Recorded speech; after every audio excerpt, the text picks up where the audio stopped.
Bonjour à tous et quel plaisir de vous rejoindre encore ce soir pour ce nouveau webinaire organisé conjointement par la SFN, la NLF et la NAINF. Et pour ce soir, on va avoir une thématique neurovasculaire.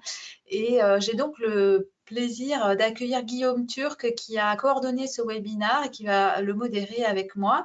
Guillaume Turc qui est professeur de neurologie et neurologue à l'hôpital Sainte-Anne. Guillaume, je te laisse présenter tes orateurs. Merci beaucoup Céline, c'est un plaisir de vous retrouver ce soir, effectivement pour cette thématique neurovasculaire qui fait partie intégrante de la neurologie, comme vous le savez. Nous avons le plaisir d'avoir trois invités prestigieux aujourd'hui pour couvrir des thématiques qui vont concerner la phase aiguë, la prévention secondaire et puis également les conséquences post de la survenue d'un AVC, notamment le handicap invisible. Je vous propose que nous commencions dès maintenant en accueillant le professeur Solène Moulin, qui est chef de service de neurologie du CHU de Reims et qui a beaucoup travaillé sur la thématique de l'hémorragie et notamment sur également les conséquences cognitives des hémorragies et qui va nous parler aujourd'hui des troubles cognitifs post-AVC sur un format assez court, mais sur bien sûr une thématique très intéressante et nous aurons du temps pour des questions après la présentation. Exactement, Solène, j'en profite pour vous dire de les poser dans le chat ou dans l'onglet questions pour qu'on puisse nous les voir et ensuite les proposer aux orateurs. Très bien. Est-ce que vous voyez déjà bien mon écran? Parfaitement. Oui. Bien, bonjour à tous. Donc, j'ai le plaisir de vous parler aujourd'hui de troubles cognitifs post-AVC. Alors, pourquoi s'intéresser aux troubles cognitifs post-AVC? Déjà, de par leur fréquence, les troubles neurocognitifs mineurs ou majeurs touchent jusqu'à 60% des patients survivant à un AVC. Ils ont évidemment un impact majeur sur le quotidien, la qualité de vie des patients survivant à un AVC. Ils ont un problème majeur de santé publique et c'est un problème qui va probablement s'accroître avec le temps, avec l'augmentation de l'incidence des AVC en lien avec le vieillissement de la population. Ils exposent un risque accru de développer une démence. Et dans ce topo, je focaliserai plus précisément sur les troubles cognitifs survenant après un AVC avec symptômes cliniques manifestes et non les troubles cognitifs vasculaires en général qui peuvent être liés à une accumulation progressive de lésions d'artériolosclérose, parfois responsables de lésions ischémiques dites silencieuses. Donc, un mot d'épidémiologie. La prévalence, elle varie considérablement selon les études et elle dépend d'un certain nombre de facteurs, notamment du timing de l'évolution, donc à quel moment on évalue le patient, 3 mois, 6 mois ou plus tard après l'AVC. Elle dépend également des critères diagnostiques qui ont beaucoup évolué au cours des dernières années, qui ne font pas toujours consensus, en tout cas qui ont un certain nombre de limites, de l'hétérogénéité du profil des patients inclus, c'est-à-dire finalement si on a inclus dans ces études des patients ayant des troubles cognitifs préexistants, ou encore en fonction de la nature de l'AVC, s'il est ischémique ou hémorragique, et s'il s'agit d'études menées en milieu hospitalier versus études de population. Dans le papier de Sarah Pendlebury, publié en 2009 dans Lancet Neurol, on estimait que 10% des patients étaient déments au moment de la survenue du premier AVC, 10% allaient développer une démence de novo dans l'année suivant l'AVC et un patient sur 3 deviennent déments à la récidive d'un AVC. Et quand on prend le cas plus spécifique de l'hémorragie cérébrale spontanée, bien dans la cohorte lilloise ayant inclus de façon consécutive et prospective des patients atteints d'hémorragie intracérébrale spontanée, eh bien, on mettait en évidence que 16% des patients étaient déments avant la survenue de l'hémorragie intracérébrale et dans cette même cohorte, on n'identifiait que 15% des patients allaient développer une démence de novo à 1 an, 30% à 4 ans, avec une incidence, comme vous pouvez le voir, 2 fois plus élevée dans les hémorragies intracérébrales lobaires versus profondes, laissant suggérer un impact, une influence de la microangiopathie sous-jacente, à savoir maladie des petites artères versus angiopathie amyloïde cérébrale. Alors, qu'en est-il de l'histoire naturelle? Il y a peu de données dans la littérature sur les trajectoires cognitives individuelles. On peut en identifier 5, donc des troubles cognitifs qui surviennent au moment de l'AVC et qui se stabilisent, des troubles cognitifs qui surviennent au moment de l'AVC et s'aggravent progressivement, des troubles cognitifs qui s'exacerbent par paliers, donc en marche d'escalier, probablement en lien avec des AVC récidivants, des troubles cognitifs qui peuvent survenir un peu à distance, dans les 6 mois, mais un peu à distance de l'AVC, et des troubles cognitifs qui s'exacerbent sur un terrain de troubles cognitifs préexistants. Et dans les troubles cognitifs qui surviennent un peu plus à distance, ce sont des mécanismes physiopathologiques peut-être différents, en lien avec la progression de la microangiopathie, des lésions ischémiques silencieuses, ou encore une maladie d'Alzheimer ou des lésions neuropathologiques type maladie d'Alzheimer sous-jacente, et je reviendrai dessus. Donc, quels sont les facteurs favorisants? On identifie un certain nombre de facteurs favorisants qui vont influencer la trajectoire cognitive individuelle. Ils sont nombreux. Il y a d'abord la sévérité, donc qu'elle soit clinique, mais également le volume de la lésion, la localisation, notamment si elle est stratégique, l'existence de troubles cognitifs préexistants à l'AVC, les lésions de microangiopathie qui peuvent être visualisées notamment sur l'IRM cérébral, telles que la leucopathie vasculaire, les lacunes, les espaces dilatés périvasculaires, les microblites cérébraux, la sidérose superficielle corticale et encore l'atrophie corticale, les comorbidités, les facteurs démographiques et également la génétique, avec notamment le génotype ε4 de la polypoprotéine E. Et concernant la localisation dite stratégique, une méta-analyse récente qui a inclus 12 cohortes internationales, donc méta-analyse de données individuelles, soit environ 3000 patients, a permis d'établir une cartographie des lésions ischémiques finalement corrélées au déclin cognitif. Et dans ce travail, on identifiait que la région frontotemporale gauche, le thalamus gauche, le lobe pariétal droit étaient significativement associés au déclin cognitif.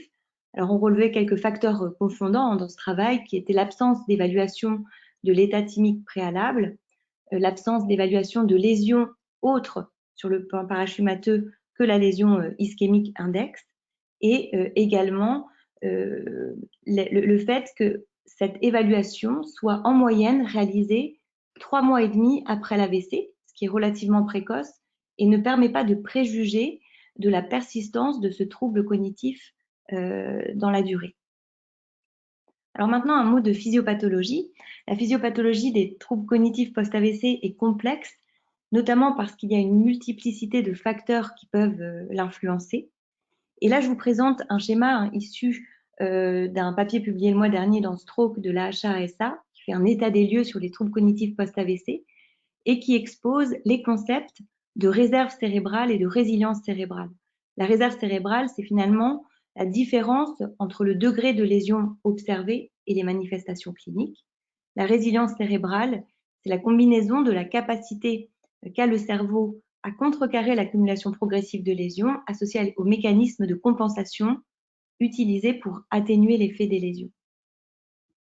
Alors toujours sur le plan physiopathologique, la maladie d'Alzheimer et l'ischémie cérébrale ont des facteurs de risque communs, que ce soit l'hypertension artérielle ou encore l'âge. Et on a des preuves solides dans la littérature qui témoignent d'un effet, d'une interaction synergistique combinée des lésions neuropathologiques de type maladie d'Alzheimer et des lésions vasculaires, avec un risque multiplié par 3 de démence en cas de lésions neuropathologiques mixtes, des lésions vasculaires qui vont abaisser le seuil de lésions de type MA ou apparenté requis pour être dément, et enfin des lésions de type MA ou apparenté qui contribuent au déclin cognitif dans les troubles cognitifs étiquetés vasculaires. Et par ailleurs, si on considère le peptide A-bêta, qui est un vasoconstricteur puissant qui peut contribuer à diminuer le flux sanguin cérébral et favorisé par la l'ischémie, et réciproquement l'ischémie qui va favoriser la production d'A-bêta et diminuer sa clairance, eh bien ces effets vont agir sur l'unité neurovasculaire. Donc l'unité neurovasculaire, c'est la plus petite structure fonctionnelle parenchymateuse incluant neurones, glies, cellules périvasculaires et vasculaires, ce qui va induire une altération structurelle et fonctionnelle. Cette dysfonction vasculaire va à terme induire des troubles cognitifs. Alors maintenant, si on on en vient aux facteurs pronostiques associés à ces troubles cognitifs post-AVC. Ils sont nombreux et il est impératif de les rechercher parce qu'ils complexifient finalement le diagnostic et la prise en charge. On retiendra donc les troubles psychocomportementaux tels que l'apathie et l'anxiété, présents dans un tiers des cas, la dépression également, présent dans un tiers des cas, l'incapacité, les troubles du sommeil et la fatigue présents dans la moitié des cas, tout comme l'incapacité fonctionnelle et les multimorbidités. Et encore une fois, c'est impératif de les rechercher car ils vont complexifier le diagnostic, diminuer l'efficacité des traitements.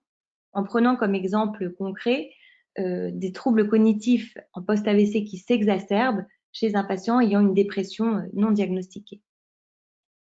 Si on en vient maintenant aux modalités de dépistage, de diagnostic, il y a un certain nombre de questions qui restent encore en suspens, à savoir quel profil de patient il faut dépister, quand, à quel moment et à quel rythme. Alors, c'est important de suspecter des troubles cognitifs, même en l'absence de plainte, si le patient est aphasique, une dépression ou anosognosique. Et les tests de dépistage les plus fréquemment utilisés sont la MMS et le MoCA, qui ont une sensibilité modeste, une sensibilité peut-être supérieure pour la MoCA pour les troubles cognitifs vasculaires. Mais si on s'en réfère aux guidelines européennes publiées en 2021 dans l'European Journal of Neurology, eh bien, faute d'études de niveau de preuve suffisant, eh bien, le consensus d'experts ne peut formuler de recommandations concernant le timing, le contenu et les bénéfices potentiels d'un screening systématique des patients, screening cognitif, et du retentissement en termes de système de soins et des aidants. Alors, les préconisations de la SFNV sont de proposer un test de dépistage s'il existe au moins un facteur de risque de troubles cognitifs, que ce soit la sévérité, l'âge, les lésions à l'IRM prédictives de troubles cognitifs, s'il existe une plainte cognitive du patient, s'il n'y a pas de retour aux activités antérieures qui ne soient pas expliquées par l'importance des troubles sensorimoteurs, et dans ce cas-là, si le test de dépistage permet d'identifier des troubles cognitifs et dès lors qu'il n'est pas trop altéré, c'est-à-dire un MMS supérieur à 16 et une MoCA supérieure à 14, eh bien, il s'agit de compléter par un bilan neuropsychologique à visée diagnostique. Et on peut proposer une batterie de première intention qui a été conçue par le groupe d'harmonisation des standards et adaptée par le groupe gréco-basque en langue française. Et bien entendu, cette batterie de première intention étudie plus spécifiquement les domaines atteints dans les troubles cognitifs vasculaires, que sont la vitesse de traitement de l'information, l'intention, les fonctions exécutives, le langage, mais également la mémoire épisodique et les capacités visio-constructives. Et il convient évidemment d'ajouter des tests optionnels si les patients présentent une aphasie sévère ou encore une héminégligence. Donc, qu'en est-il de la prise en charge? Là encore, les recommandations ne sont basées que sur des consensus d'experts, puisque peu d'études robustes sur le sujet, c'est un point important. Mais on s'accorde à dire évidemment que la prise en charge doit être pluridisciplinaire et s'intégrer dans un parcours de soins coordonné qui va dépendre des organisations locales. Le suivi des traitements doit être organisé, puisque les troubles cognitifs exposent à une mauvaise observance des traitements et donc à une récidive des AVC. La rééducation cognitive peut apparaître bénéfique, mais encore une fois, sans niveau de preuve ferme. Et également, il s'agit de traiter les facteurs de risque vasculaire, traitement antihypertenseur, prescription des antithrombotiques, traitement hypolipémiant, mais sans qu'on ait de preuves formelles sur le déclin cognitif. Les traitements médicamenteux, anticholinésterasiques et glutamatergiques, peuvent être prescrits, mais en pesant plus que jamais la balance bénéfice-risque, et ils peuvent être prescrits si on estime que la contribution d'une maladie d'Alzheimer est finalement plus importante que les lésions vasculaires dans l'imputabilité du trouble cognitif identifié. Enfin, j'attire votre attention sur le fait qu'il n'existe que très peu de critères de jugement cognitif dans les études de phase aiguë. Et quand on considère finalement l'augmentation ou l'extension des critères de reperfusion dans l'ischémie à la phase aiguë, également quand on considère la prévalence de ces troubles cognitifs post-AVC, eh bien, ajouter un outcome cognitif dans ces essais paraît essentiel. Donc, en pratique clinique, il s'agit de cibler les profils à haut risque de troubles cognitifs post-AVC, de bien retenir que l'évaluation cognitive, elle fait partie intégrante du bilan post-AVC. On vient de développer les interactions entre centre mémoire et unité neurovasculaire, ce d'autant que l'évaluation cognitive peut parfois outrepasser l'émission de la consultation post-AVC, par le temps aussi qu'elle prend. Et il s'agit donc de prendre en charge, vous l'avez compris, les facteurs de risque de récidive, d'évaluer, de rechercher, de traiter les comorbidités associées et de sécuriser le retour à domicile. Donc, pour conclure, la prévalence des troubles cognitifs post-AVC est majeure. Elle a un impact important en termes de réduction de qualité de vie, donc un pronostic sombre. Les comorbidités associées sont fréquentes et complexifient le diagnostic. Elles doivent être recherchées. Il existe à l'heure actuelle beaucoup de questions sans réponse concernant la physiopathologie, le diagnostic et les traitements. Et l'étude Discovery en cours, une étude américaine qui vise à inclure 8000 patients avec études de variables cliniques, radiologiques, IRM et TEP, analyse des biomarqueurs du liquide cérébrospinal, un suivi neuropsychologique longitudinal et une analyse génétique. Cette étude permettra peut-être d'apporter des réponses concernant les déterminants et les mécanismes des troubles cognitifs post-AVC. Voilà, je vous remercie pour votre attention. Merci beaucoup Solène pour cette excellente présentation. Est-ce qu'il y a des questions dans l'Assemblée? Pour l'instant, non, les gens sont un peu timides. Alors, on aurait une, tiens, en tant que non spécialiste.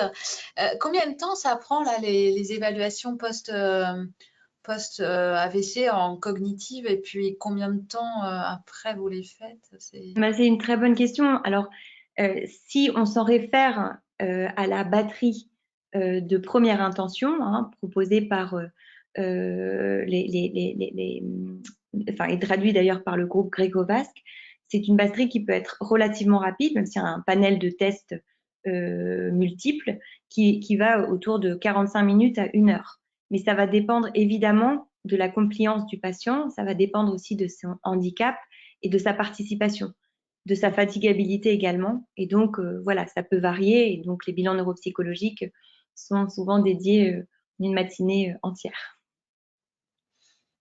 Très bien. Merci beaucoup, Solène. Et il y a juste une petite remarque, mais je pense que c'est important de la partager, puisque d'un de nos collègues qui est connecté, quel est l'intérêt de dépister s'il n'y a pas de traitement? Mais peut-être quand même il y a un intérêt. Bien sûr, parce que de dépister ces troubles cognitifs qui sont finalement peu pris en compte quand on considère finalement les avancées de la prise en charge de l'ischémie cérébrale ces dernières années, les troubles cognitifs qui pourtant altèrent la qualité de vie de façon drastique, quand ils sont repérés rapidement, c'est un peu comme la prise en charge des pathologies neurodégénératives, permettent d'accompagner le patient, la famille, et surtout, finalement, à terme, si on a si peu de données dans la littérature, c'est que probablement on manque d'infrastructures qui collaborent, UNV, SCM2R, et donc d'expertise combinée. Et à terme, de bien identifier ces patients permettra aussi des essais de recherche clinique avec des patients bien identifiés.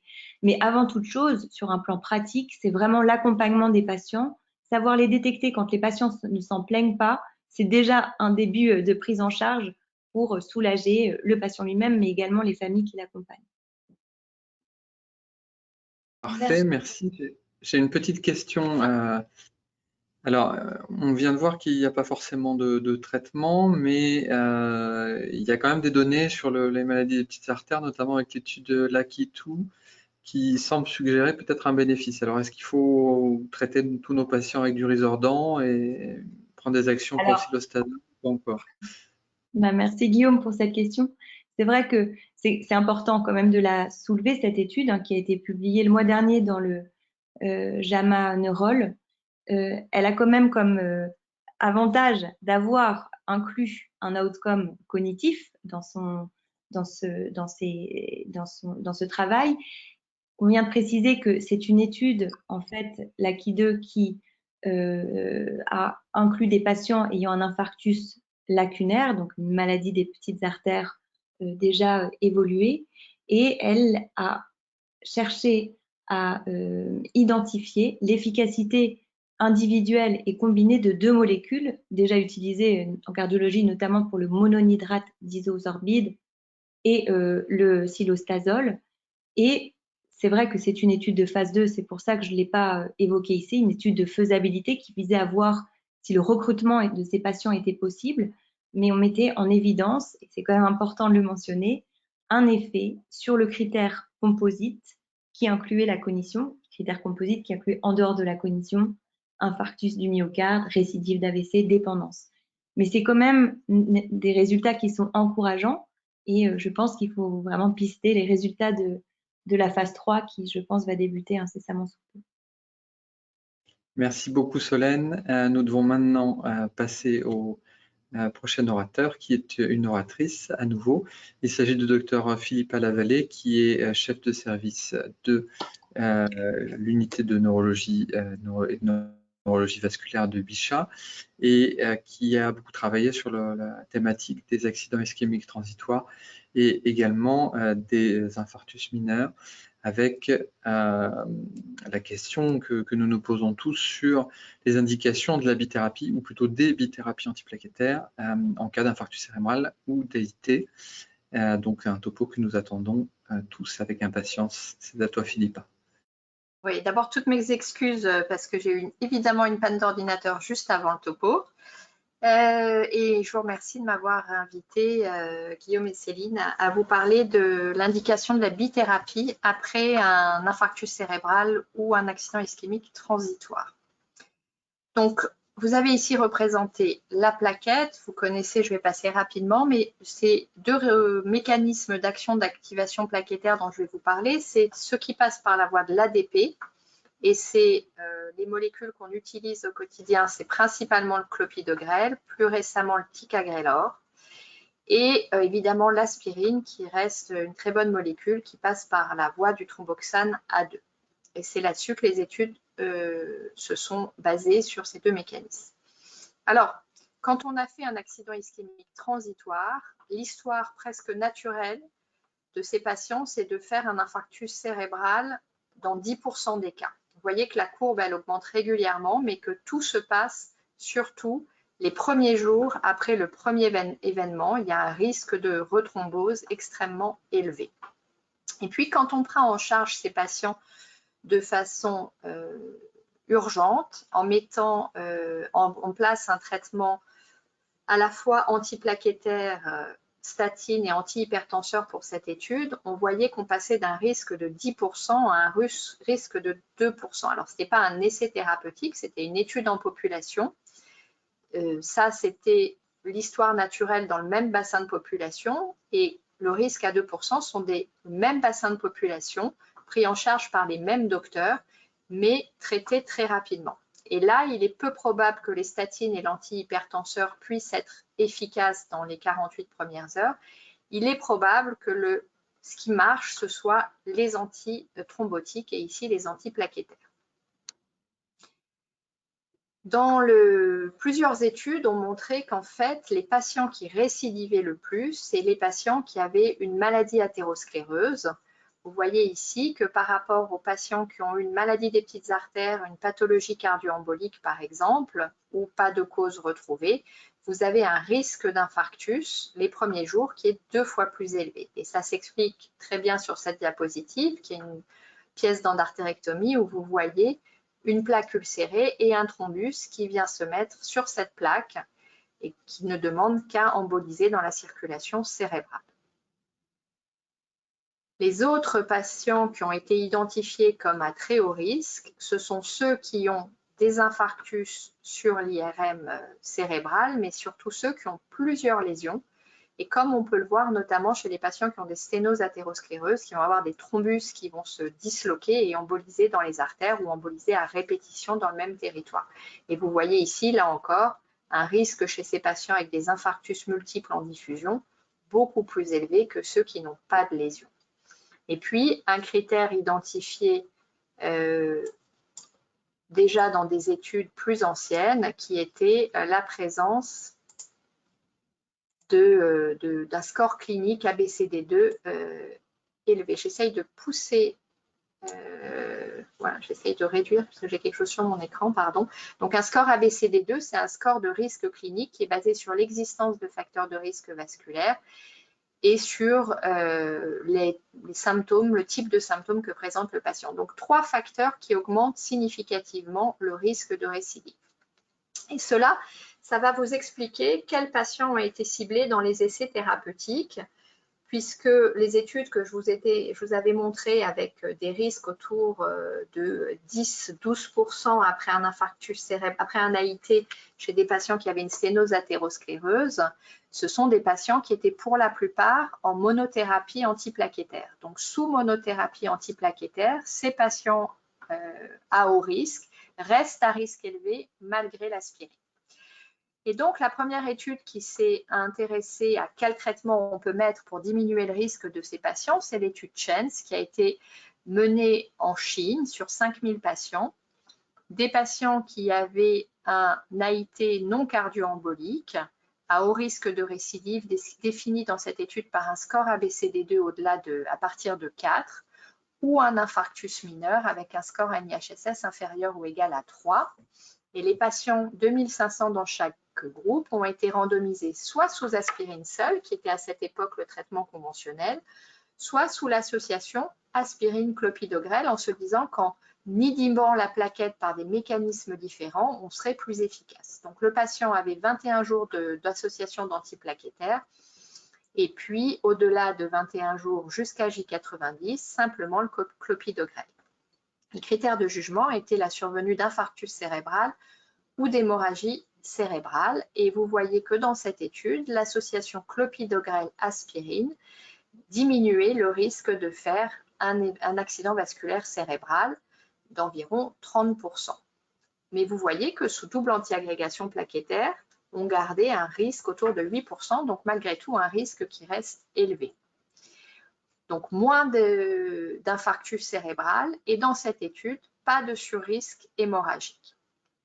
Alors cette étude, elle a été commentée, elle était nécessaire parce que c'était connu que la double antiagrégation plaquettaire dans les infarctus du myocarde, ça marchait, mais dans l'infarctus cérébral, en tout cas dans l'AIT, ça n'avait pas été prouvé.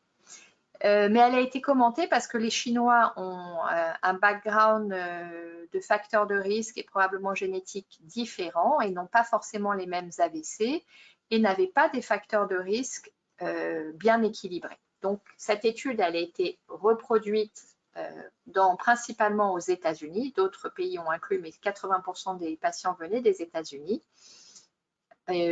Pareil, 4800 patients inclus, 2400 dans chaque groupe. Les mêmes critères d'inclusion. Et cette fois, la différence, c'était qu'un groupe était effectivement sous aspirine, mais l'autre était sous clopidogrel aspirine pendant non plus 21 jours, mais 90 jours d'association d'antiplaquettaires.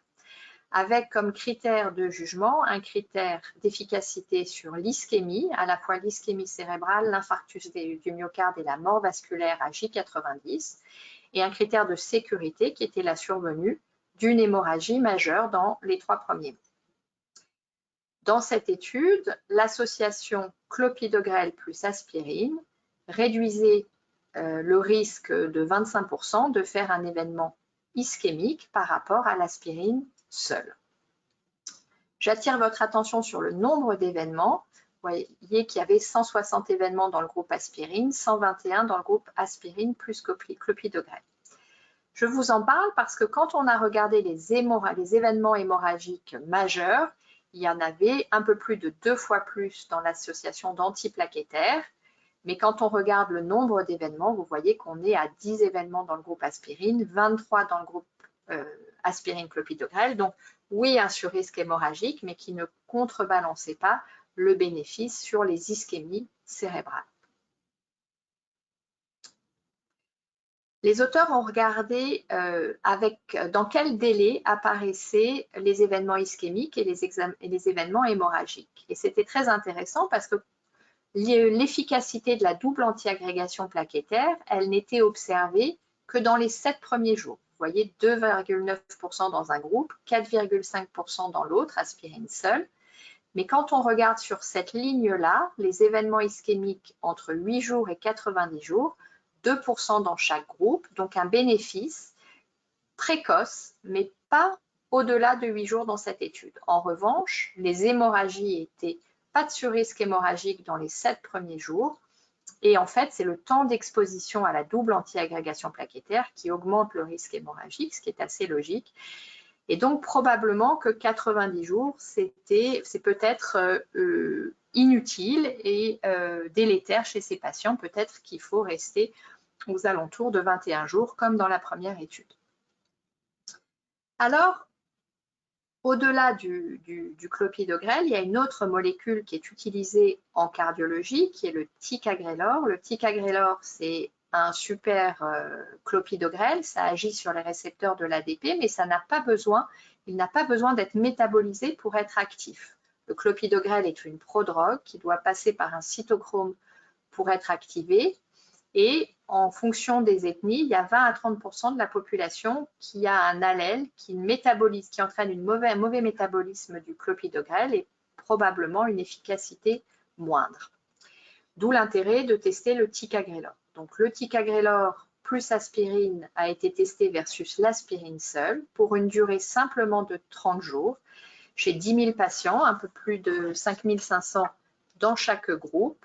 Chez des patients, pareil, qui avaient eu un AIT à haut risque de récidive. Alors, le haut risque de récidive était un peu différent dans cette étude. C'était non plus un score ABCD2 supérieur ou égal à 4, mais supérieur ou égal à 6, ou l'existence d'une sténose athéroscléreuse ipsilatérale à l'AVC, donc symptomatique, d'au moins 50%, ou alors un infarctus mineur défini par un score NIHSS inférieur à 5. Mais c'était le même principe des patients à haut risque de récidive. Comme critère de jugement, un AVC ou un décès dans les 30 jours et comme critère de sécurité, une hémorragie majeure. On voit sur ce graphe que l'association clopidogrel plus aspirine était plus efficace que l'aspirine seule, avec une réduction du risque de 17% et un nombre de patients à traiter pour éviter un événement de 92. Quand on regardait les événements hémorragiques, il y avait plus d'hémorragie, 4 fois plus d'hémorragie dans le groupe aspirine plus ticagrelor, mais très peu d'événements comparés aux bénéfices sur l'ischémie, puisqu'il fallait traiter 263 patients pour entraîner une hémorragie grave. Mais néanmoins, un signal d'alerte quand même sur le risque hémorragique. Dans cette étude, les auteurs se sont intéressés aux patients qui avaient de l'athérosclérose. Je vous rappelle que ce n'était pas nécessaire d'avoir une sténose ipsilatérale athéroscléreuse dans cette étude, mais 20% des patients avaient une sténose d'au moins 30%. Et les auteurs ont regardé dans les deux groupes, comparé ceux qui avaient une sténose à ceux qui n'avaient pas de sténose pour voir si l'association aspirine-ticagrelor était efficace dans les deux groupes. Quand on regarde ici les courbes en pointillés, vous avez les patients qui n'ont pas de sténose. Et vous voyez qu'ils aient de l'aspirine seule en rouge ou de l'association aspirine-ticagrelor en bleu. Il n'y avait pas de bénéfice à l'association d'antiplaquettaires. En revanche, pour ceux qui ont une sténose, vous observez ce qu'on savait déjà, c'est que le risque était plus élevé, 2 fois plus élevé qu'en l'absence de sténose, et que, en revanche, dans ce groupe-là, le fait d'avoir l'association d'antiplaquettaires versus aspirine seule diminuait le risque de 27% de faire un événement. Donc un traitement très efficace, mais uniquement dans le groupe avec de l'athérosclérose. Alors c'est bien sûr une étude de sous-groupe, hein, c'était pas la population initiale, mais quand même des résultats qui paraissent tout à fait cohérents avec la physiopathologie et très intéressants. Et dans ces cas-là, vous voyez qu'il fallait plus traiter que 34 patients au lieu de 92 pour éviter un événement. Je vais vous parler maintenant de l'étude CHANCE-2, qui est une étude qui a été faite également en Chine, qui a inclus des patients qui avaient là encore un AIT récent, un non cardio-embolique évidemment, et qui avaient une perte de fonction pour le métabolisme du clopidogrel par le cytochrome. Donc, c'est que ces patients qui étaient des mauvais métaboliseurs du Plavix qui ont été testés. Et on a testé 2 groupes, l'association aspirine-clopidogrel versus l'association aspirine-ticagrelor, association qu'on ne mettait plus que pendant 21 jours, avec comme critère de jugement la survenue d'un AVC et comme critère de sécurité la survenue d'une hémorragie.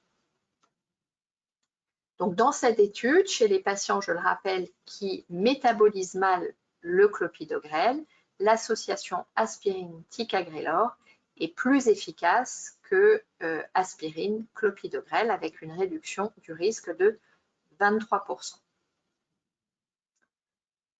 C'est ce qu'on retrouve ici. Concernant le risque hémorragique, oui, il y avait un peu plus d'hémorragie, mais qui avait uniquement plus d'hémorragie modérée. Alors, est-ce qu'on peut aller, vous voyez qu'on reste à des risques autour de 6-7% à 1 mois ou à 90 jours. Donc, on reste avec des patients qui ont un risque élevé quand ils ont une sténose athéroscléreuse malgré une double antiagrégation plaquettaire. Alors, est-ce qu'on peut aller plus loin? Cette étude, l'étude TARDIS, est une étude anglaise qu'il faut saluer. C'est une étude institutionnelle, mais comme toutes ces études-là, elles sont difficiles à mettre en œuvre. Mais l'idée était d'essayer d'aller au-delà de la double antiagrégation plaquettaire et d'essayer une triple antiagrégation plaquettaire chez des patients, là encore, à haut risque de récidive, soit parce qu'ils avaient un infarctus cérébral, soit parce qu'ils avaient un AIT qui avait un score ABCD2 élevé ou une diffusion positive ou des AIT crescendo, c'est-à-dire plusieurs événements en quelques jours, ce qui est très évocateur d'une sténose athéroscléreuse. Donc, les 1500 patients dans chaque groupe avec soit une triple antiagrégation plaquettaire, aspirine, dipyridamol et clopidogrel, soit l'aspirine seule, le clopidogrel seul ou une association aspirine-dipyridamol. C'était au choix de l'investigateur avec comme critère de jugement la survenue d'un AVC à J92. Pas d'efficacité sur la survenue d'un événement vasculaire ischémique, mais en revanche, beaucoup plus d'hémorragie, 2,5 fois plus d'hémorragie, avec quand même un certain nombre d'événements. Donc non à la triple antiagrégation plaquettaire. On a parlé de la double antiagrégation plaquettaire, donc sûrement plus efficace, avec attention à un surrisque hémorragique, avec l'augmentation de la durée de traitement. Mais quid après les 3 premiers mois? Qu'est-ce qu'ils deviennent ces patients? Ces patients qui ont fait un AIT ou un infarctus mineur, au-delà de 1 an, ils ont toujours un risque qui augmente. Ils ont environ 1% de risque vasculaire ischémique par an, sous monothérapie et traitement des facteurs de risque. Dans cette étude, 70% des patients avaient un traitement antihypertenseur, la pression artérielle était à l'équilibre, le LDL était bas, les patients avaient un traitement antidiabétique et ils avaient tous un traitement antithrombotique. Et malgré cela, le risque continue à augmenter. Les patients qui récidivent le plus, là encore, ce sont les patients qui ont une maladie athéroscléreuse. Donc, un risque particulièrement élevé chez ces patients, même au-delà des premiers mois. Alors, quel traitement on peut leur donner? On a vu que le traitement antithrombotique de la stratégie de double antiagrégation plaquettaire par statine, par aspirine plus clopidogrel ou ticagrelor, le risque hémorragique était probablement trop élevé au long cours pour le donner à tous les patients. Alors, il y a développement de nouveaux antithrombotiques. On a des essais thérapeutiques qui sont en cours, notamment avec le facteur 11A, qui sont intéressants et on aura la réponse d'ici 3-4 ans pour savoir si d'autres antithrombotiques pourraient être développés. La double anti-agrégation plaquettaire peut être au cas par cas chez les patients qui sont à très haut risque du fait d'une récidive sous antiplaquettaire, d'une athérosclérose particulièrement sévère et chez qui on estime que le risque hémorragique n'est pas trop élevé. Et puis sûrement le tester d'autres facteurs de risque vasculaire. En ce moment, on teste notamment la colchicine, ça a été montré efficace dans l'infarctus du myocarde, donc il y a des essais en cours dans l'infarctus cérébral et notamment à la phase aiguë de l'AIT. Alors sinon, pour moi, ce que je vous demanderais de retenir, ce qui me paraît intéressant, c'est qu'après un AIT ou un infarctus mineur non cardio-embolique et à haut risque de récidive, soit parce que c'était un infarctus mineur avec un score NIHSS inférieur à 3, soit parce que l'ABCD2 était supérieur ou égal à 4, et surtout s'ils ont une maladie athéroscléreuse symptomatique et quel que soit le score ABCD2, il y a vraisemblablement un bénéfice à l'association d'aspirine plus clopidogrel. Alors ça, c'est dans l'AMM. En France, on peut donner après un AIT cette association. Le ticagrelor n'a pas eu l'AMM, il a l'AMM aux États-Unis. Donc, au cas par cas, il peut se discuter et se justifier, mais sur une période de 21 jours.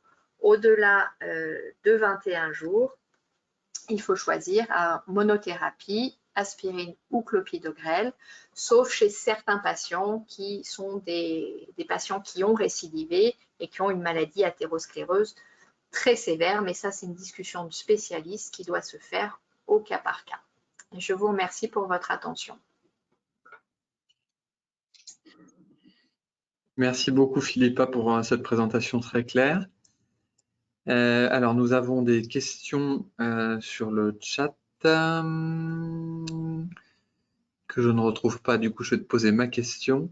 Alors, nous, on est passé en fait au ticagrelor plutôt que le clopidogrel dans le service. Après, à tort ou à raison, hein, voilà. Mais quand on voit finalement que la prévalence de la non-réponse pharmacologique au ticagrelor est quand même, et au clopidogrel par contre est quand même assez important. Je crois qu'il y avait une méta-analyse qui suggérait 28%. Est-ce que finalement il vaut mieux pas passer directement au ticagrelor alors que ça fasse saigner un peu plus potentiellement, mais on peut aussi imaginer que si c'est pas efficace chez certains patients de clopidogrel, on comprend aussi qu'ils saignent moins. Qu'est-ce que tu en penses? Oui, ben nous c'est pareil, hein, on est passé, alors le message n'est pas toujours facile à faire passer aux plus jeunes, mais nous, enfin en tout cas moi je mets plutôt aspirine ticagrelor pour la bonne raison que tu as donnée, c'est-à-dire qu'il y a entre 20 et 30% de chances que le clopidogrel ne soit pas ou peu efficace. Donc statistiquement, c'est quand même un grand nombre de patients. Ce qui limite, si les gens sont un peu frileux parce que c'est hors AMM, et je trouve que ça se justifie largement, il suffit de l'expliquer quand on fait nos comptes rendus. La plupart d'entre nous, en tout cas, sont passés aussi à aspirine ticagrelor. Merci. Alors, est-ce que, je termine, est-ce que sur du plus long terme, par exemple, quelqu'un qui serait allergique à l'aspirine et qui ne répondrait pas au clopidogrel, est-ce que tu le mettrais sous ticagrelor? Oui. La réponse est oui. Pareil, donc pour l'instant, au long cours, on ne sait pas exactement ce qu'on fait, mais que ça paraît être une alternative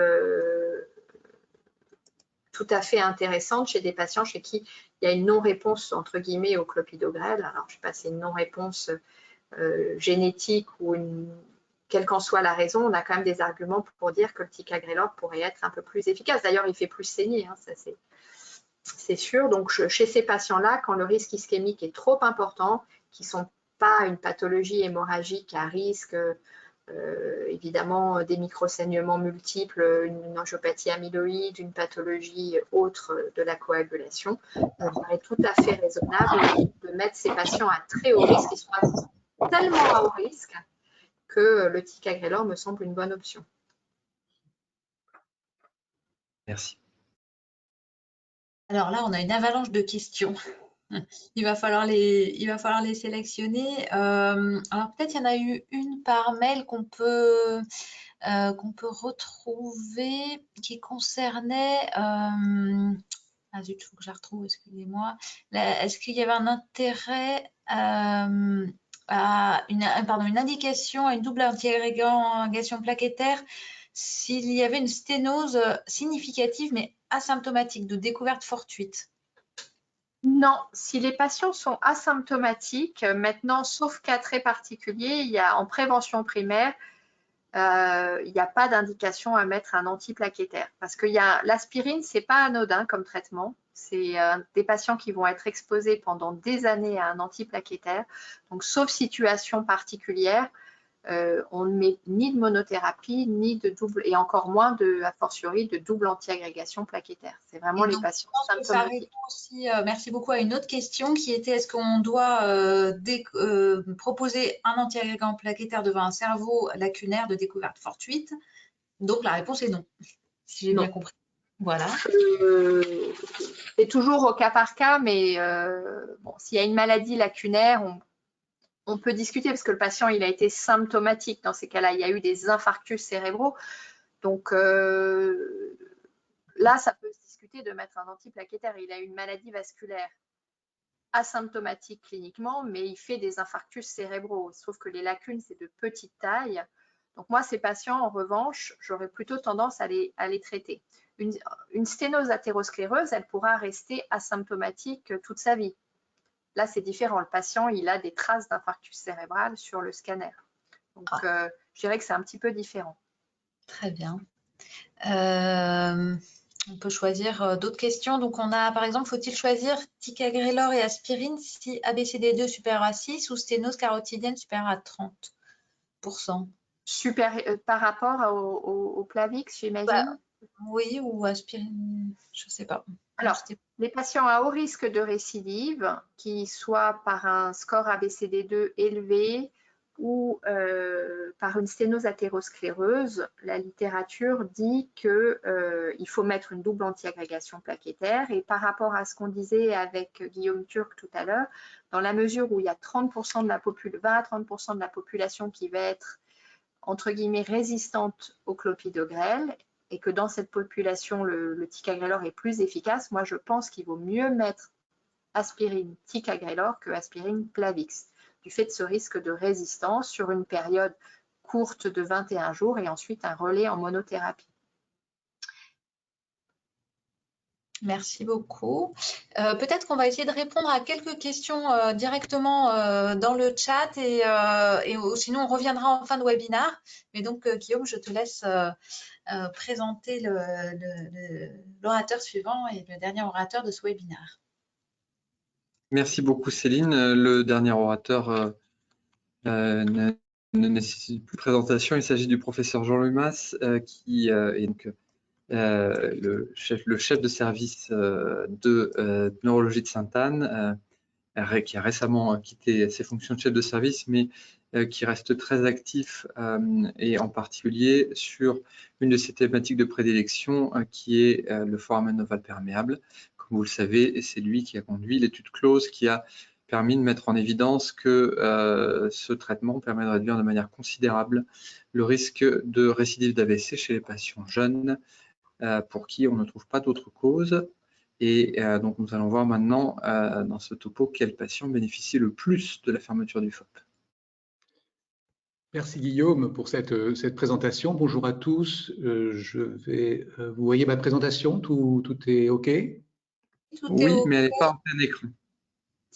Alors, je vais la mettre en grand écran. Là, c'est bon? C'est bon, merci.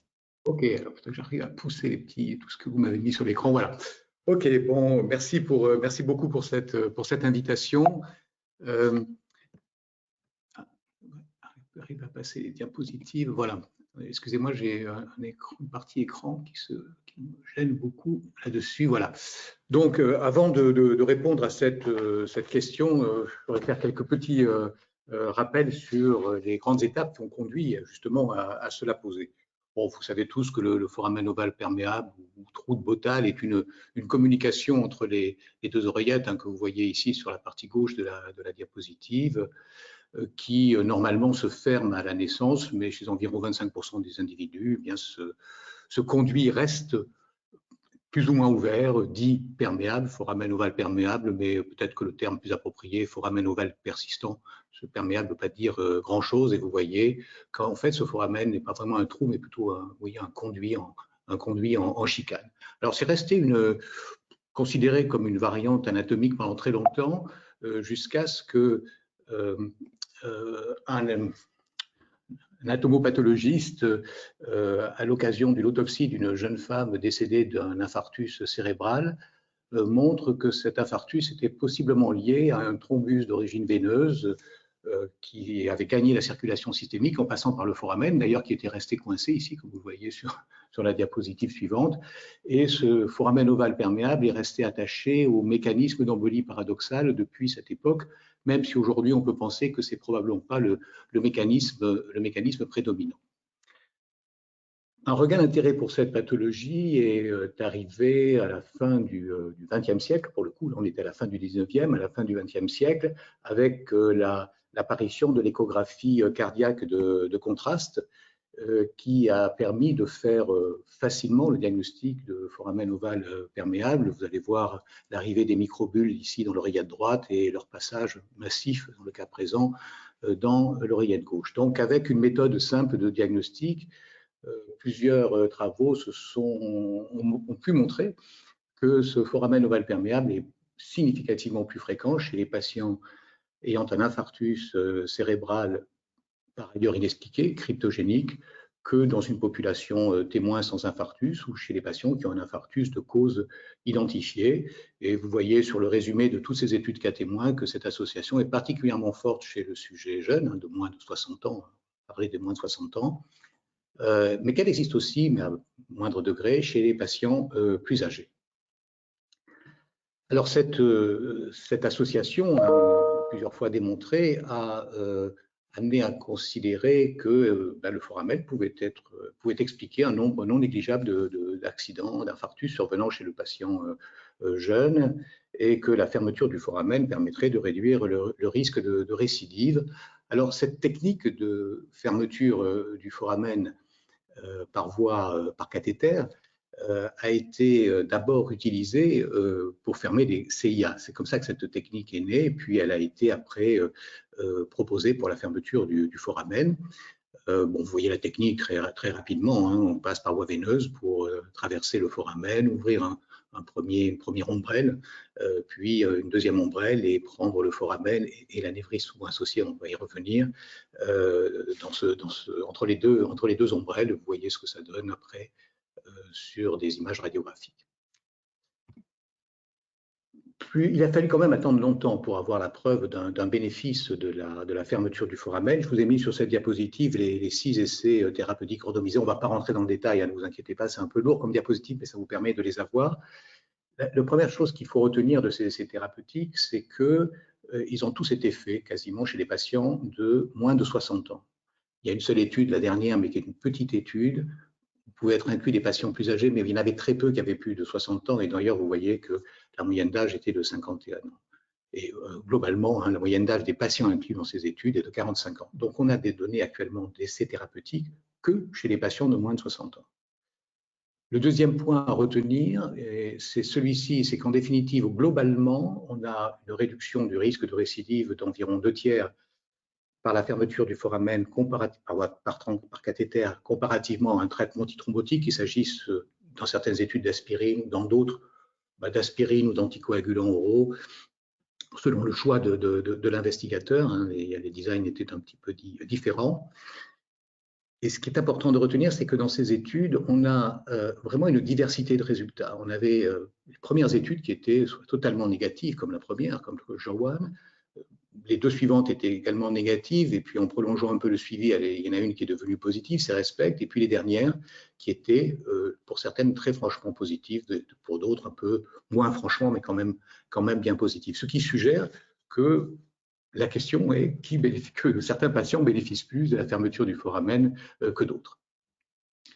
Alors, quelques mots sur cette fermeture aussi, sur les risques de cette fermeture. La complication principale, c'est la fibrillation atriale, qui est observée dans 5% des cas. Encore une fois, on est toujours chez les patients de moins de 60 ans, par rapport à 1% dans le groupe témoin, ce qui veut dire d'ailleurs que même dans un essai thérapeutique, la fibrillation auriculaire n'avait pas été détectée chez 1% des patients qui ont été inclus dans ces études. Ce qu'il faut savoir, ces fibrillations auriculaires, c'est que la plupart d'entre elles, vous voyez, surviennent dans les 4 à 6 semaines, sont très liées aux gestes interventionnels et pour la plupart régressent. Nous, c'est ce qu'on a observé dans l'étude close. Toutes les FA qui se sont installées ont disparu, on n'a pas eu de FA permanente. Il faut bien reconnaître que le suivi n'a pas été non plus extrêmement prolongé pour savoir si elle récidivait. Et ça, c'est un point qui reste en suspens. Les autres complications, malgré ce chiffre de 9%, sont rares en ce qui concerne les complications graves. Les plus fréquentes, ce sont les complications vasculaires au site d'accès, les hématomes, et donc qui sont classés comme des effets indésirables.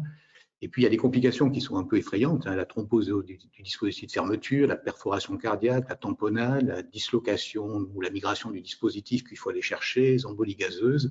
Mais en fait, c'est exceptionnel. On est à chacune à des 0,0 quelque chose % comme taux de complication. Donc, c'est très rare. Et globalement, dans cette méta-analyse qu'on a faite avec Guillaume, on n'avait aucune différence quant au nombre de décès, tous les essais thérapeutiques, aucune différence quant au risque d'hémorragie majeure et aucune différence quant au risque d'événements indésirables graves. Alors, une façon, je dirais simple, d'essayer de répondre à la question posée, quel patient devrait bénéficier le plus de la fermeture du foramen, c'est de dire que ce sont ceux qui ont une probabilité élevée d'un lien causal entre le foramen et l'infarctus cérébral, et ceux qui ont un risque absolu de récidive d'infarctus cérébral élevé, hein, en rapport avec le foramen. Alors, concernant le premier point, il est fondamental puisque, on l'a vu tout à l'heure, hein, 25% de ces patients dans la population générale, 25% des patients dans la population générale ont un foramen ovale perméable, et donc la découverte d'un foramen ovale perméable dans le cadre d'un infarctus cryptogénique peut traduire un lien causal, mais peut aussi traduire la découverte par hasard de ce foramen. Ça, c'est le premier point qu'on va détailler un petit peu. Et puis, bien évidemment, plus le risque de récidive est élevé, plus le bénéfice à taux de réduction relative égal sera important. Ça, c'est une évidence. Donc, il y a eu de nombreuses études qui ont essayé d'identifier ces patients chez qui la découverte d'un foramen traduisait un lien de causalité. Pour vous donner un exemple, il faut savoir que dans une population standard d'infarctus cérébral cryptogénique du jeune, hein, de moins de 55 ans, 60 ans, on va trouver un foramen ovale perméable chez les patients qui ont un infarctus cryptogénique dans 40% des cas. On peut calculer simplement que dans la moitié de ces cas seulement, dans 50% de ces cas seulement, le foramen a un lien avec l'infarctus cérébral. Alors les premiers s'est intéressé pour essayer d'augmenter cette probabilité aux caractéristiques non cardiaques des patients. Et on a tous constaté, tous ceux qui ont travaillé sur ce sujet, c'est que la probabilité de trouver un foramen ovale perméable chez un patient qui a un infarctus cryptogénique est d'autant plus élevée que le patient est jeune et qu'il n'a ni hypertension, ni diabète, qu'il n'a pas d'antécédent d'AVC ou d'AIT, qu'il ne fume pas et qu'il a un infarctus cortical.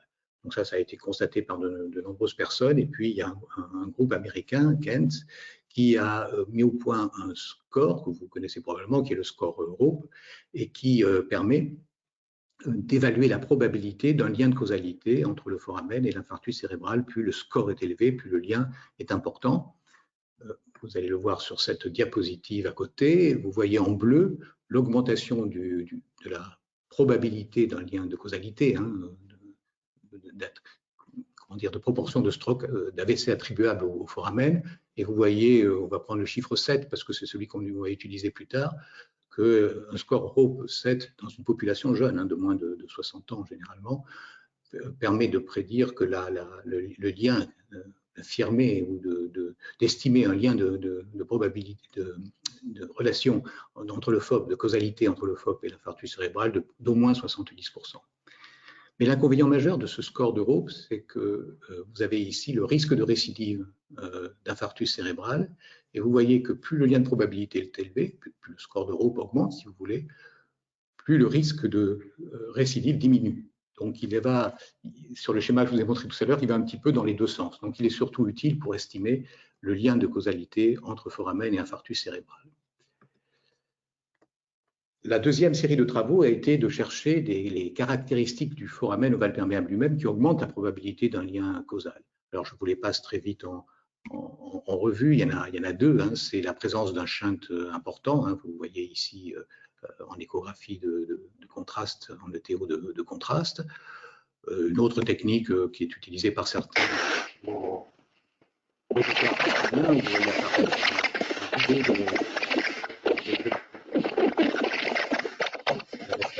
Le son, c'est un peu fort, qui permet aussi de faire le diagnostic. C'est plutôt une méthode de dépistage hein, qu'une méthode qui va permettre de prendre des décisions thérapeutiques.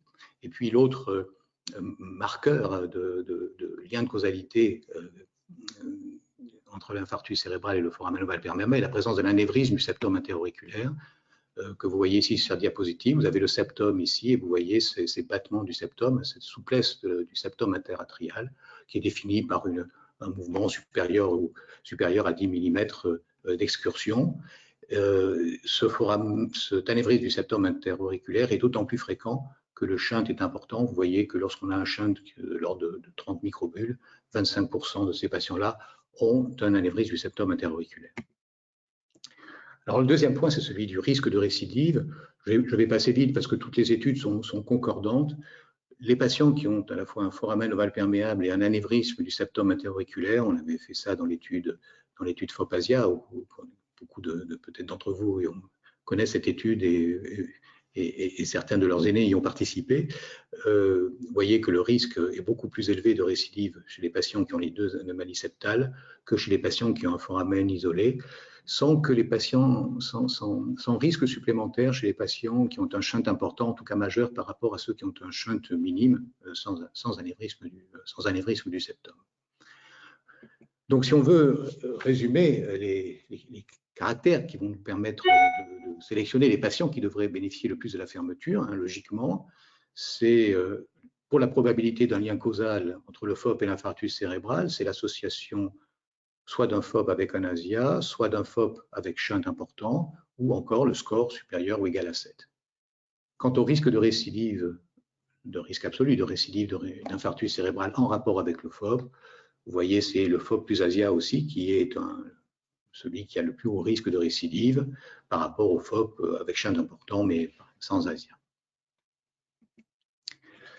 Alors, qu'en est-il des essais thérapeutiques? Parce qu'il y a des essais thérapeutiques, est-ce que ça va tout ça dans le même sens et est-ce que ça le confirme? Je vous ai mis sur la diapositive les 4 essais thérapeutiques positifs hein, sur les 6.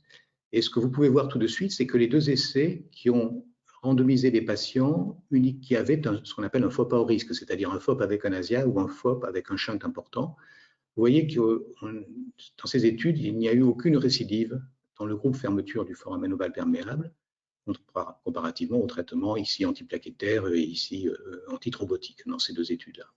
En revanche, dans les études comme RESPECT et REDUCE, qui ont été positives aussi, vous voyez que dans le groupe fermeture du foramen, il y a un risque résiduel qui n'est pas totalement négligeable, un peu plus important dans RESPECT que dans REDUCE, qui traduit probablement le fait que dans ces études ont été inclus des patients qui avaient un FOP non large sans ASIA et dont le lien avec l'AVC était très improbable, hein, ou n'avait aucun lien avec l'AVC et donc ont récidivé pour d'autres causes.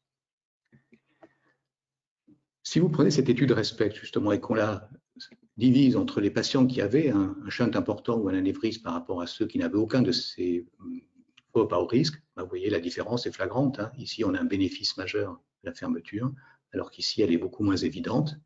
Et dans la méta-analyse faite avec Guillaume, vous voyez que si on analyse des sous-groupes des patients qui ont un FOP à haut risque, vous voyez que ici le bénéfice est clair, hein, avec une diminution de 70%, alors que chez les patients qui n'ont aucune de ces anomalies septales de haut risque, le bénéfice est beaucoup moins évident. Alors, plus récemment, on s'est intéressé à une classification qui a été proposée à la suite de la publication des essais pour essayer de classer comment dire, le niveau de probabilité d'un lien de causalité. C'est ce qu'on appelle la classification Pascal. On considère que la relation entre, encore une fois, on est chez les sujets de moins de 60 ans, qui ont un infarctus cryptogénique et un foramen ovale perméable. Le lien de causalité est considéré comme improbable, très improbable, lorsque le score de Rhope est inférieur à 7 et qu'il n'y a aucun signe de FOP à haut risque, hein, FOP large ou FOP avec ASIA. Le lien de causalité devient possible lorsqu'il y a est-ce qu'il y a soit un score de Rhope supérieur ou égal à 7 ou un marqueur de FOP à haut risque, et elle devient très probable très vraisemblable lorsqu'il y a les deux anomalies, le FOP à haut risque et un score de Rhope supérieur ou égal à 7. Et vous voyez ici, dans la méta-analyse sur données individuelles de l'ensemble des essais thérapeutiques, que chez les patients qui sont dans la première catégorie hein, de liens de causalité improbables, bien, vous voyez qu'il n'y a aucun bénéfice de la fermeture et que le bénéfice de la fermeture augmente pour ceux chez qui le lien est possible, hein, dans cette catégorie-là, et de façon très nette pour ceux chez qui le lien est très probable. Ici, on est en réduction relative de risque. Si on se met en réduction absolue de risque, toujours pareil, pour ceux chez qui la relation est très peu probable, vous voyez, on n'a pas de bénéfice absolu, alors qu'on a un bénéfice absolu pour les deux autres catégories. Alors, on est un peu étonné de voir que les deux sont au même niveau. En fait, ça s'explique très bien, c'est parce qu'on mélange ici, c'est pour ça que j'ai insisté là-dessus tout à l'heure, des marqueurs de haut risque qui augmentent le risque de récidive, comme le FOP plus ASIA, et des marqueurs qui le diminuent, c'est-à-dire un score supérieur à 7. C'est qu'on égalise un petit peu les deux, mais peu importe. Ces deux catégories de patients bénéficient clairement de la fermeture du foramen. Puis plus récemment, on s'est intéressé, toujours dans cette méta-analyse sur données individuelles, aux marqueurs cardiaques, hein,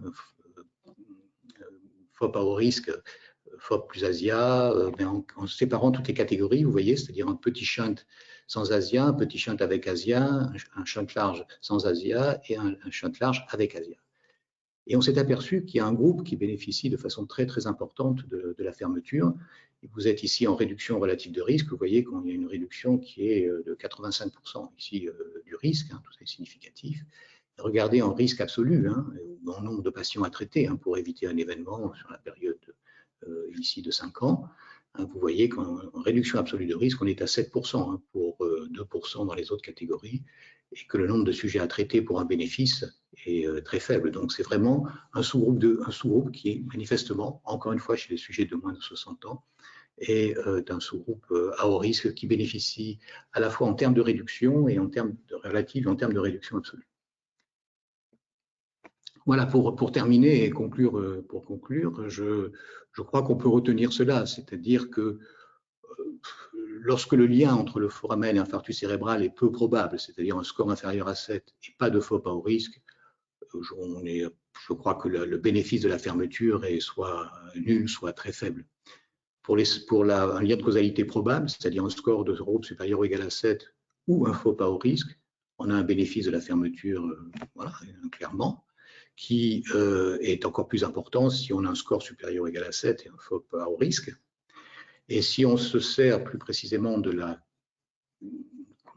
définition plus précise des anomalies septales, dans ce cadre, la présence d'un large foramen et d'un anévrisme du septum antéro-auriculaire augmente de façon très très importante le bénéfice, bien sûr, de la fermeture du fait d'une réduction relative importante et d'une réduction absolue très importante du risque. Voilà ce que je voulais vous dire sur la question qui m'était posée et je suis prêt à répondre à toutes vos questions, bien sûr. Merci beaucoup Jean-Louis pour cette présentation très claire et très importante. Avec une conclusion très claire à comprendre pour les non-spécialistes. Merci pour cette belle synthèse en tout cas. Merci. Qu'est-ce qu'on a comme question sur le chat alors? Isabelle Gérard-Butaz nous dit, est-ce qu'il y a une différence entre le passage de bulle avec Valsalva uniquement ou spontanément? Ce qui a été pris dans toutes les études, hein, c'est le shunt le plus important. C'est-à-dire, soit il est plus important au repos, soit plus important au Valsalva. Il est généralement plus important au Valsalva. C'est celui-là qu'on prend. Hein. On prend le plus important du shunt, des shunts qui sont détectés par la technique que l'on utilise. Le shunt, vous avez vu dans FOP ASIA, on avait pris, pardon, dans close, on avait pris comme degré de shunt supérieur à 30 microbules. Et en fait, dans les méta-analyses dont je vous ai parlé tout à l'heure, chacun avait utilisé des définitions différentes, 20, 25, et on était les seuls à 30. Et donc, on s'est aperçu qu'au-dessus de 20 microbules, on pouvait considérer que c'était un shunt à haut risque, avec des risques à peu près similaires à ce qu'on avait observé avec les 30 microbules. Donc, je pense que c'est la définition supérieure à 20 qui va être utilisée, et c'est celle d'ailleurs qu'on va utiliser dans l'étude CLOSE 2, chez les patients de plus de 60 ans. Une autre question du chat, en cas d'âge avancé, est-ce qu'il y a une indication à mettre le patient sous anticoagulant? Alors, on ne sait pas grand-chose sur les anticoagulants, hein. Vous savez qu'on l'avait fait dans CLOSE, mais malheureusement, pour des raisons de, mauvaise adaptation du traitement chez les patients jeunes, hein. Les anticoagulants, c'est pas idéal. On avait beaucoup de patients qui avaient des activités sportives avec parfois des traumatismes non négligeables, ou bien qui voyageaient beaucoup. Et à l'époque, c'était encore les antivitamines K. Et donc, on n'a pas pu avoir la réponse, hein, sur le bénéfice des anticoagulants dans la fermeture du FOP, parce qu'on n'avait pas assez de sujets dans les deux groupes, même s'il y en avait quand même un nombre non négligeable. Alors, pour les sujets plus âgés, ce problème-là se pose beaucoup moins, des activités sportives traumatisantes, et on peut imaginer qu'on a aussi d'autres artériopathies ou cardiopathies mineures, comme des cardiomyopathies atriales mineures, qui pourraient contribuer au risque de récidive d'infarctus cérébral.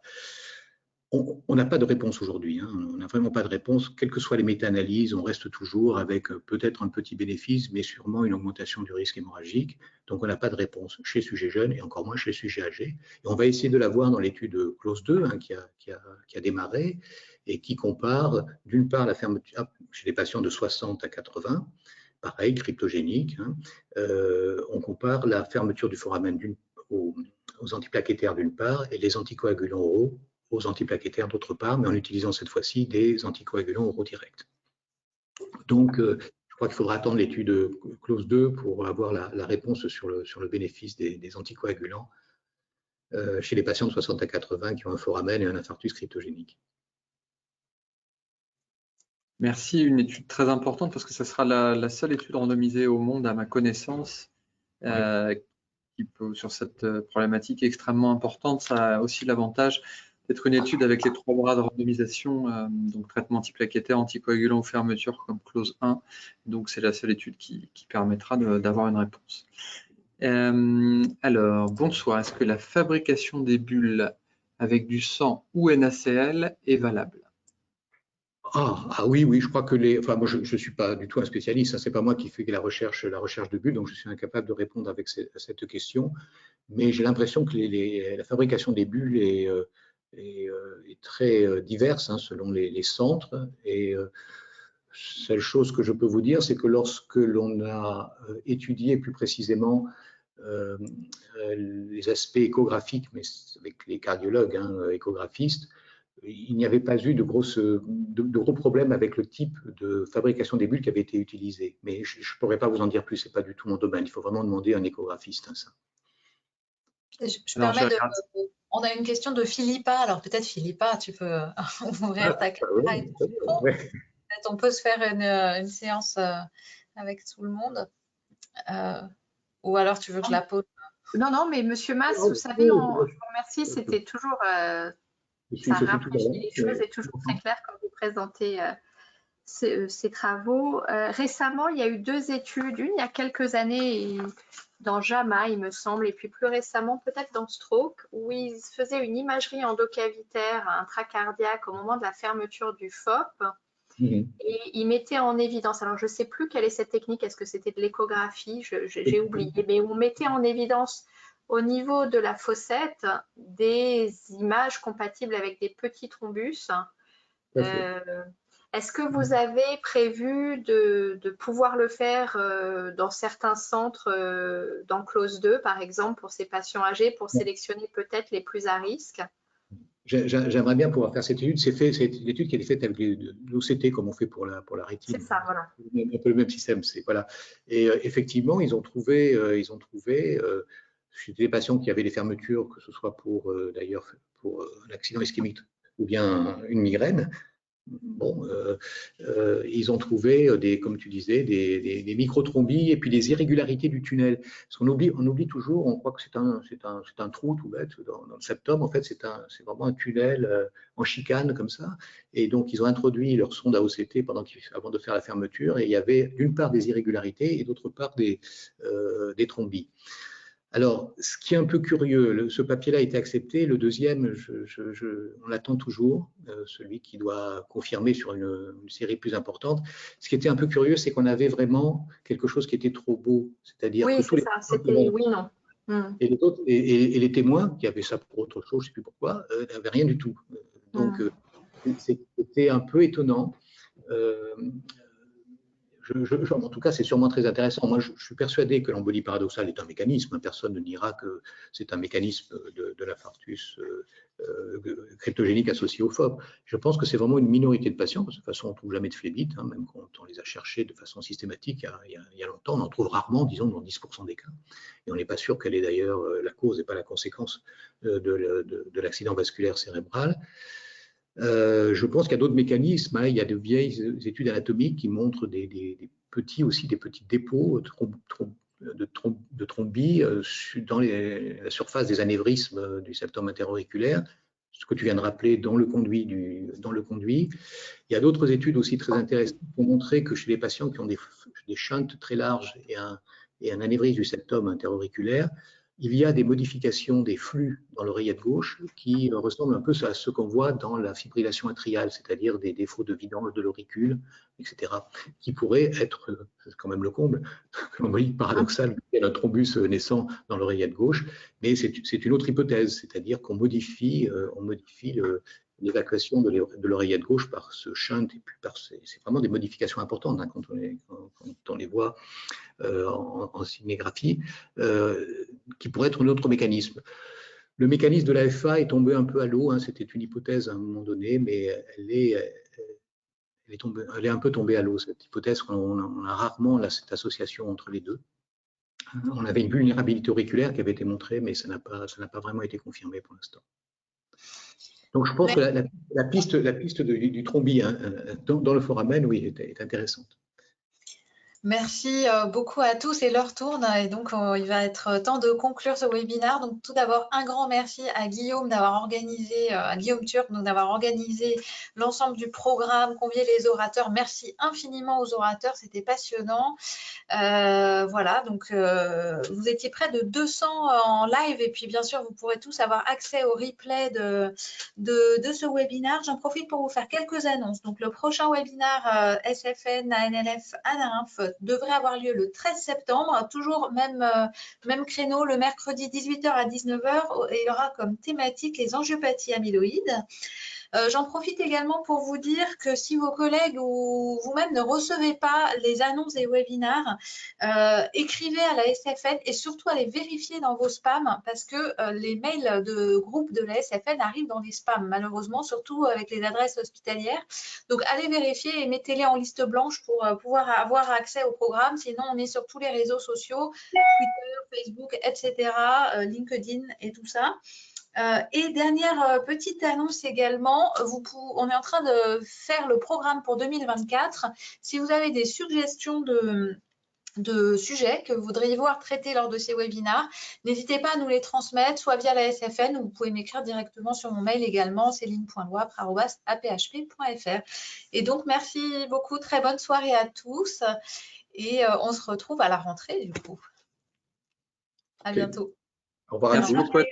Au revoir.